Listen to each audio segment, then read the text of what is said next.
Yo les dos, ouais je sais, j'avais dit que je faisais une pause, mais j'étais en train de réfléchir un petit peu, j'étais en train de me dire je vais faire des posts Instagram, et j'ai eu une révélation comme ça, je me suis dit mais attends, t'as regardé la saison 2 de Jack Ryan, une saison que tu kiffes complètement sur Amazon Prime, et tu n'as pas parlé de cette série.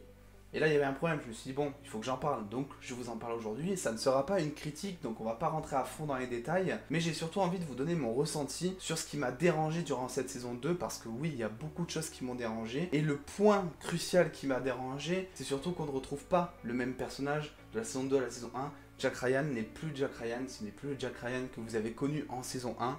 Il y a plein de choses qui ont été mises de côté, il y a zéro développement de personnage aussi, enfin presque. Et moi, c'est vraiment quelque chose qui m'a dérangé.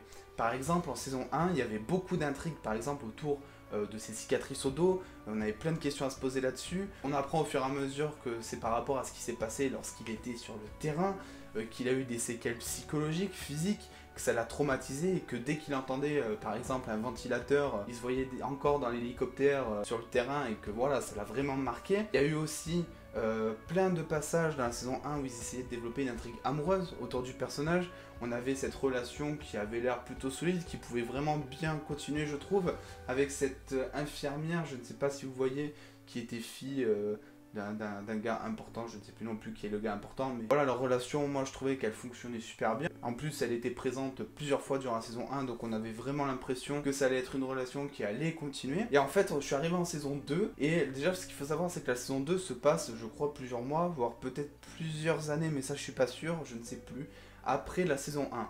Donc on peut se dire, ok, bah les choses elles ont évolué, c'est super cool. Et en fait, ce qui m'a dérangé, c'est que déjà tout ce qui est traumatisme, au niveau du traumatisme dont je vous ai parlé par rapport à quand il était sur le terrain, s'est envolé. Et je peux pas concevoir qu'un traumatisme s'en aille juste entre guillemets, en allant de retour sur le terrain pour défoncer un terroriste en lui mettant une balle dans le dos, parce que c'est exactement ce qu'il a fait. D'autant plus qu'il l'a tué, donc au final tu te dis, ouais, ça l'a peut-être traumatisé encore plus, parce que tuer quelqu'un, c'est pas facile, et je le sais, je le fais tous les jours, donc voilà. Ça a vraiment changé le personnage, mais d'un point de vue où ça ne l'a pas du tout développé, et au contraire, ça lui a carrément enlevé tout développement. Il n'y a plus non plus d'intrigue amoureuse. Il y a une intrigue amoureuse, on va dire vite fait, mais c'est pas vraiment une intrigue. Encore une fois, c'est plus des facilités scénaristiques. C'est un personnage, voilà, il tire un coup et tu te dis après, tu retrouves la meuf tout le temps quand elle arrive. C'est parce que justement, il y a besoin d'une facilité.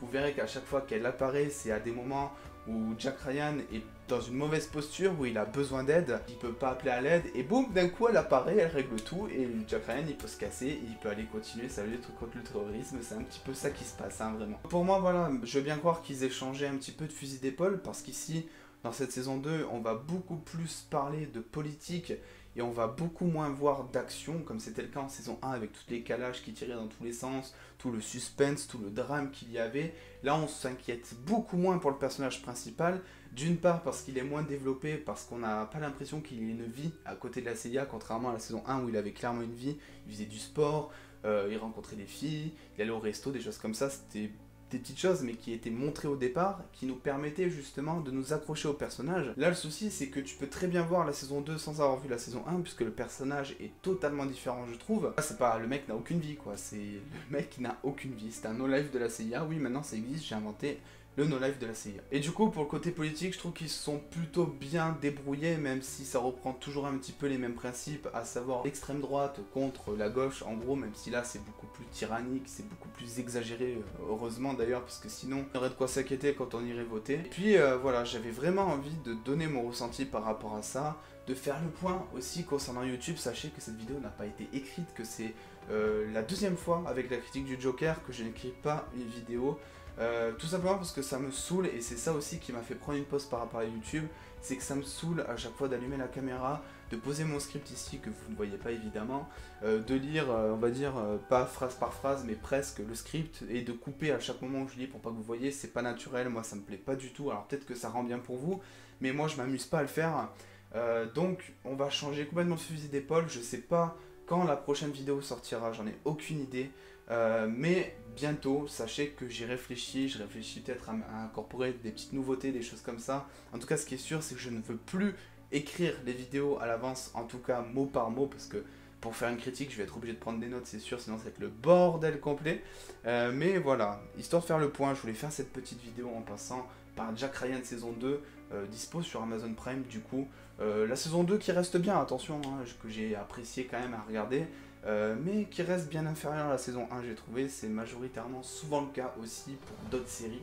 Donc voilà les dos. N'hésitez pas comme d'habitude à venir me rejoindre sur Instagram et sur Twitter pour des anecdotes, et pour aussi mes coups de gueule et mes coups de cœur sur Twitter, parce que on tweet pas mal mine de rien. Je vous vois là, vous êtes présents aussi, ça fait plaisir. Et puis en attendant les dos, la prochaine vidéo qui sera un peu plus complète, un peu plus longue, un peu plus profonde aussi, parce que là j'ai allumé la caméra, j'ai dit ce que j'avais à dire, c'était un petit peu le bordel. Je vous fais des bisous les dos.